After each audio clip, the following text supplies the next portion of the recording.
आज के वीडियो में हम पढ़ेंगे आनुवांशिकी यानी कि आनुवांशिकता से संबंधित कुछ टॉपिक, जैसे इसकी परिभाषाएं, अर्थ, सर्वप्रथम प्रयोग किसने किया था उसके बारे में, और आनुवांशिकता के नियमों को देने वाले जॉन ग्रेगर मेंडल यानी कि मेंडलवाद के बारे में। तो चलिए शुरू करते हैं। सबसे पहले बात करते हैं आनुवांशिकता की।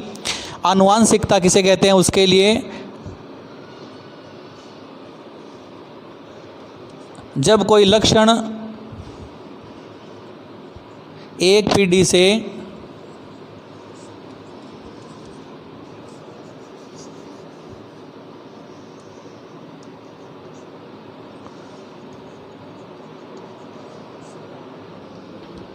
दूसरी पीढ़ी में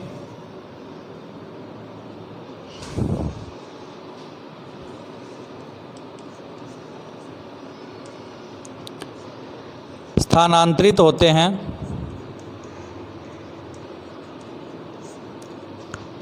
यानी कि गमन करते हैं,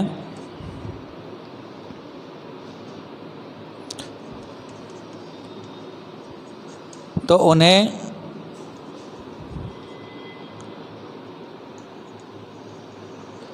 आनुवंशिक लक्षण कहते हैं।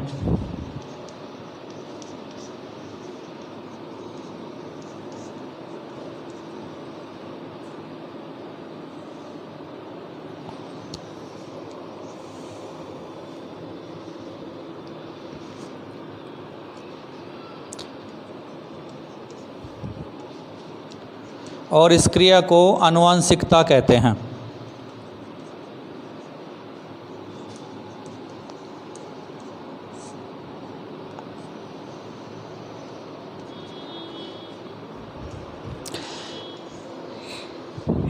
वे लक्षण आनुवांशिक लक्षण कहलाते हैं जो एक पीढ़ी से दूसरी पीढ़ी में स्थानांतरित होते हैं या गमन करते हैं। जैसे किसी संतान में या किसी संतान के जो स्किन है यानी कि उसकी जो त्वचा है उसका रंग उनके माता पिता से ही उसे मिलता है। इसके अलावा उसके बालों का रंग, आँखों का रंग, ये सभी उसके माता या पिता, या उसकी लंबाई जो है वो भी उसके माता पिता से ही उसे मिलती है। तो जो ले जाने का कार्य करते हैं उन्हें हम जीन कहते हैं, और इस जीन नाम से ही जेनेटिक्स बना। जेनेटिक्स शब्द की उत्पत्ति जो है वो जीन से ही होती है, याद रखें, जीन से ही जेनेटिक्स बना। जेनेटिक्स यानी कि एक पीढ़ी से दूसरी पीढ़ी में लक्षण जाना। और सर्वप्रथम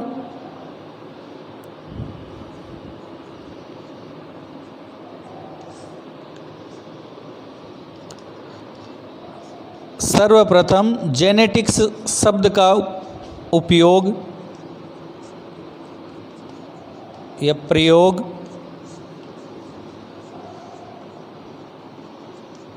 उन्नीस 1905 में बेटसन ने किया था।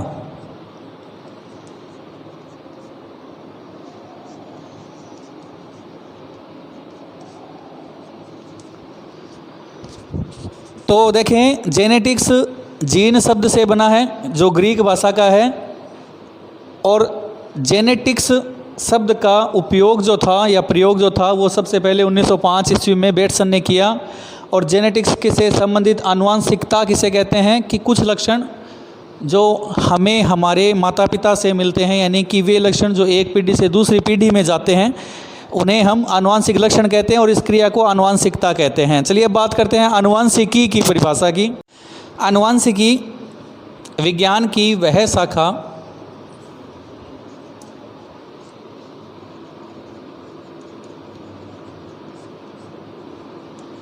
जिसमें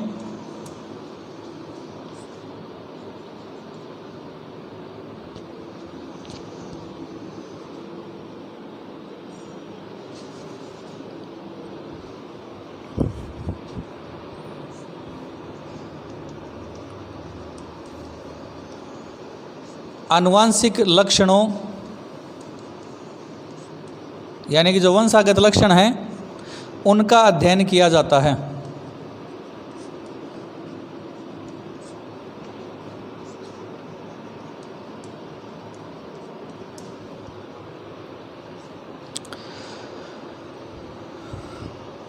उसे आनुवांशिकी कहते हैं।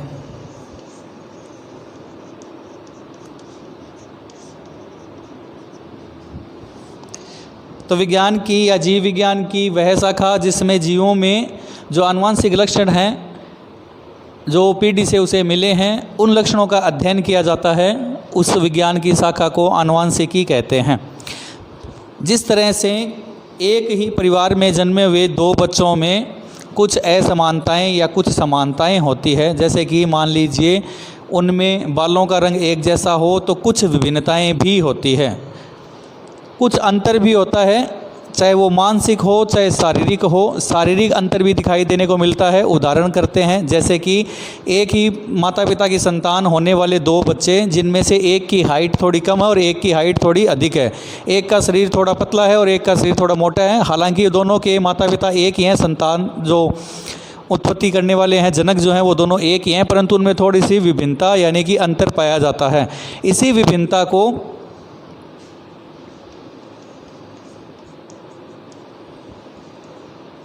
जीवों में पाई जाने वाले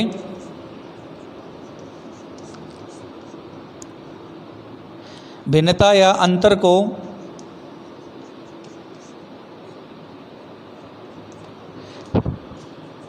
जैव विभिन्नता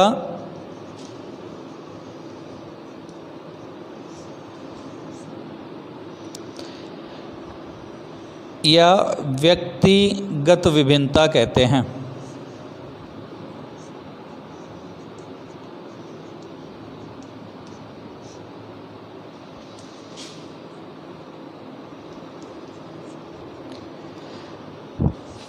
जिसे हेरिडिटी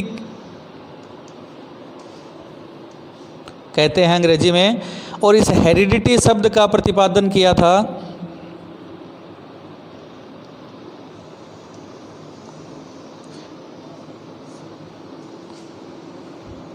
हर्बर्ट स्पेंसर।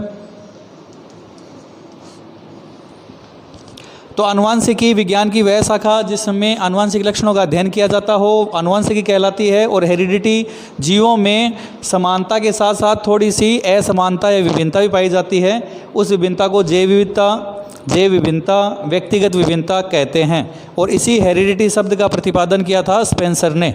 चलिए बात करते हैं मेंडलवाद की, जो कि आनुवंशिकता का सबसे महत्वपूर्ण टॉपिक है, क्योंकि आनुवंशिकता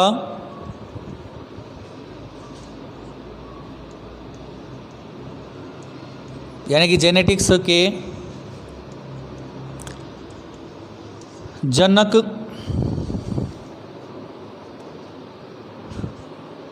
हैं ग्रेगर जॉन मेंडल।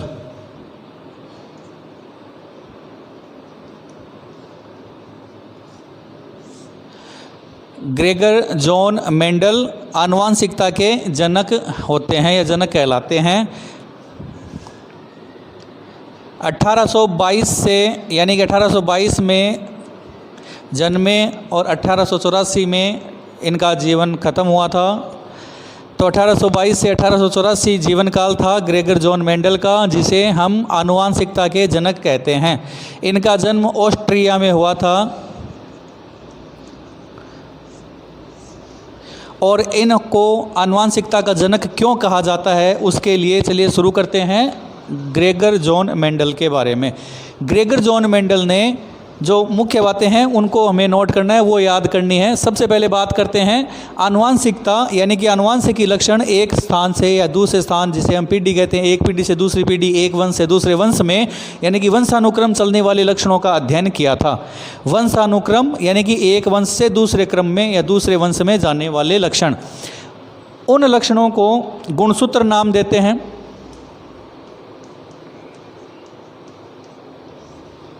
गुणसूत्र यानी कि क्रोमोसोम, और साथ में ये बात करते हैं कि गुणसूत्रों की संख्या कितनी होती है। ह्यूमंस में यानी कि मनुष्य में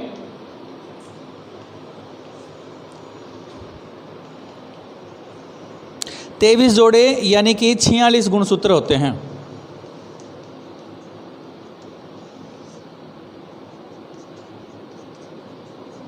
यही गुणसूत्र लक्षण बनते हैं जिन्हें जीन एक पीढ़ी से दूसरी पीढ़ी में ट्रांसफ़र करता है।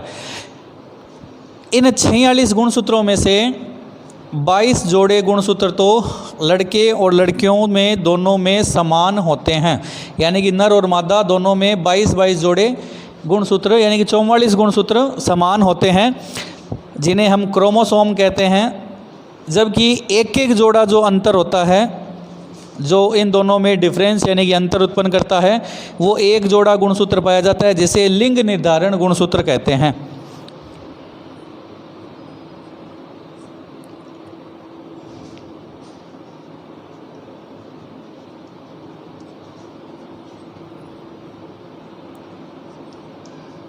लिंग निर्धारण गुणसूत्र एक जोड़ी जिसके आधार पर हम नर और मादा की पहचान कर सकते हैं।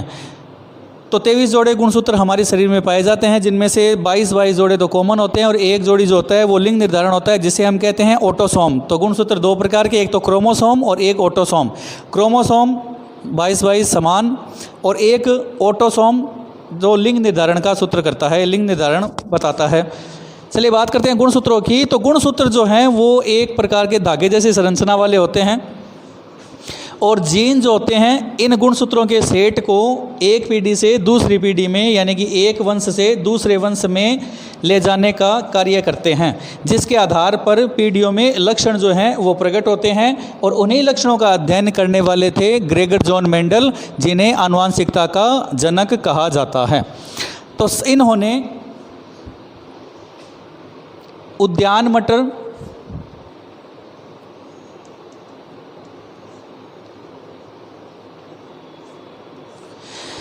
जिसे हम या जिसका वानस्पतिक नाम पाइसम सेटाइवम है, ये भी नोट करें।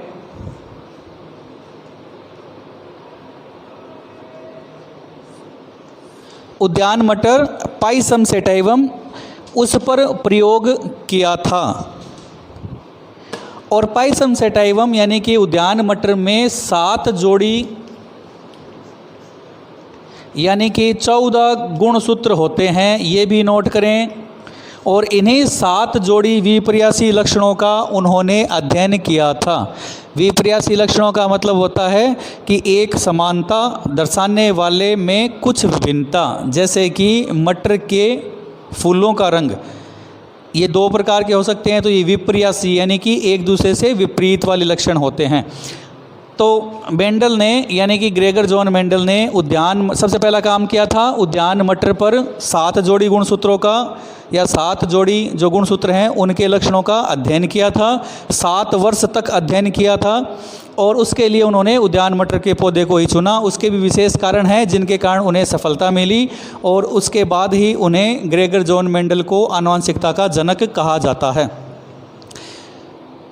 अब है इसके बाद बात करते हैं कि विपर्यासी लक्षण कौन कौन से होते हैं जिसके आधार पर मेंडल ने प्रयोग किए, या मेंडल की सफलता के कारण क्या थे, और मेंडल ने उद्यान मटर के पौधे को ही क्यों चुना। तो चुनने के कारण यानी कि मेंडल ने अपने प्रयोगों के लिए उद्यान मटर के पौधे का चयन ही क्यों किया था। तो देखिए उसमें क्वालिटी यानी कि विशेषताएं। सबसे पहले बात करते हैं कि मटर का जो पौधा है वो 1 वर्षीय होता है। दूसरा कारण था, तो पहला था 1 वर्षीय जीवन काल होना। दूसरा है द्विलिंगी व स्वपरागण की विशेषता पाए जाना। मटर के पौधे में द्विलिंगी और स्वपरागण होता है। स्वपरागण यानी कि जिसमें परपरागण या स्वपरागण एक खुद के द्वारा ही हो, खुद पौधे के द्वारा ही हो। देखिए परागण का मतलब क्या होता है कि पराग कोश में उपस्थित परागकण का वर्तिका यानी अंडाशय तक पहुंचना परागण की क्रिया कहलाता है। 2 प्रकार के होते हैं, पराग कोश में उपस्थित पराग कणों का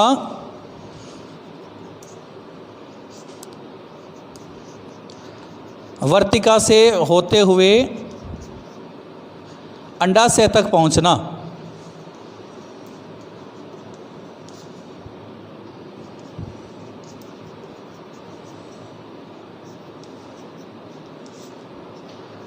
इसे परागण कहते हैं। और परागण 2 प्रकार का होता है, एक तो होता है स्वपरागण और एक होता है परपरागण। स्वपरागण यानी कि स्वयं वही पौधा अपने ही परागकणों को अंडाशय तक पहुंचाता है, और दूसरा होता है परपरागण, जैसे कीटों द्वारा, तितलियों, मधुमक्खियों या कुछ अन्य कीट जो भंवरे या भृंग हैं उनके द्वारा, या वर्षा या जल या हवा वायु द्वारा भी कुछ या कई कंडीशन में परागकण अंडाशय तक पहुंच जाते हैं, तो वो कहलाते हैं परपरागण। और स्वपरागण का मतलब जब पौधा स्वयं ही परागकण को अंडाशय तक पहुंचाता है।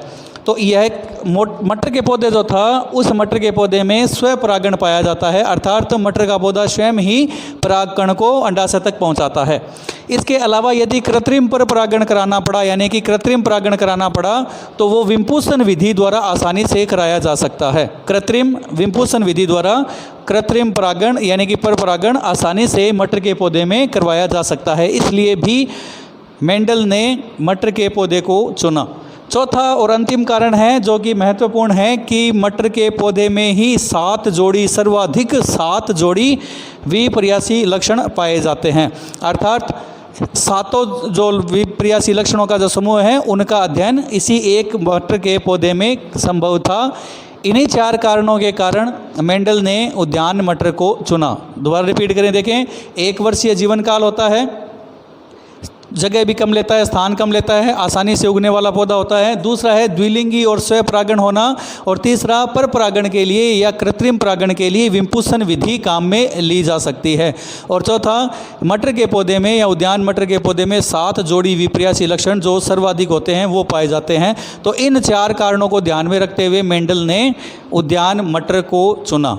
अब बात करते हैं कि वो 7 लक्षण कौन कौन से होते हैं उनके बारे में। 7 जोड़ी विपर्यासी लक्षण, अगला पॉइंट उद्यान मटर के देखें। सबसे पहला है ऊंचाई यानी हाइट, ये है लक्षण, 7 लक्षण। प्रभावी और अप्रभावी, यानी कि कुछ प्रभावी होते हैं, कुछ अप्रभावी होते हैं प्रथम पीढ़ी में, उसके आधार पर विपर्यासी यानी कि विपरीत लक्षणों का समूह है। देखें, पहला है पद यानी कि पादप या पौधे की हाइट, ऊंचाई। प्रभावी लक्षण है लंबा और अप्रभावी लक्षण है बौना होना। उसके बाद है पुष्प का रंग बैंगनी और सफ़ेद, फिर पुष्प की स्थिति अक्षीय यानी कि मध्य में और अग्रस्त ऊपर की ओर उठी हुई।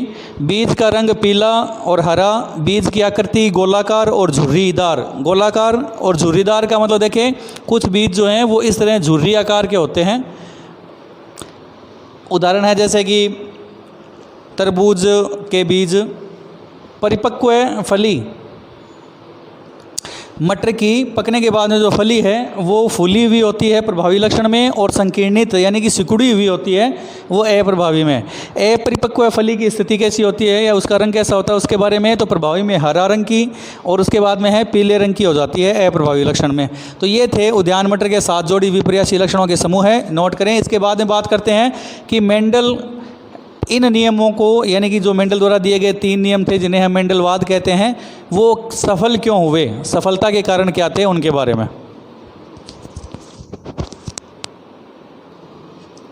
मेंडल की सफलता के कारण क्या थे उसके बारे में, तो सबसे पहला कारण या मुख्य कारण यह था कि मेंडल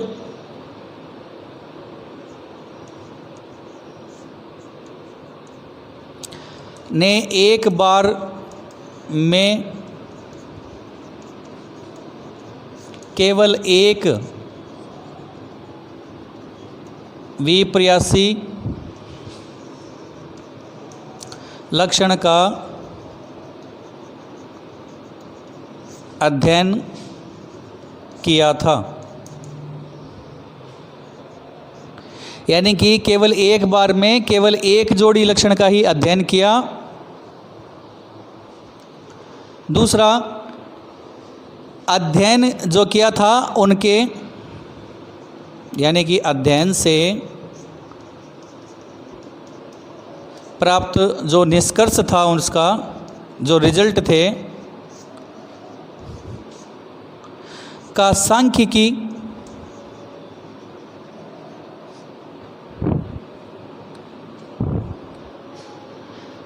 अध्ययन से प्राप्त निष्कर्ष या रिजल्ट का सांख्यिकी गणितीय विश्लेषण सावधानीपूर्वक किया, यानी कि प्रत्येक प्रयोग के जो निष्कर्ष रिजल्ट निकले थे उनका गणितीय सांख्यिकीय यानी कि संख्या के रूप में, गणित के रूप में विश्लेषण भी बड़ी सावधानी पूर्वक किया था। और तीसरा और महत्वपूर्ण कारण है मेंडल की सफलता का, वो है प्रयोग के लिए उचित पादप यानी कि उचित पौधे का चयन किया। यानी कि उद्यान मटर को चयन करना भी एक सफलता का मुख्य कारण माना जाता है। तो ये था आज का विषय, जिसमें हमने पढ़ा पार्ट 1 आनुवांशिकता के बारे में, फिर मेंडलवाद के बारे में। मिलते हैं फिर एक किसी अन्य नए टॉपिक के साथ। याद करें, समझें। धन्यवाद।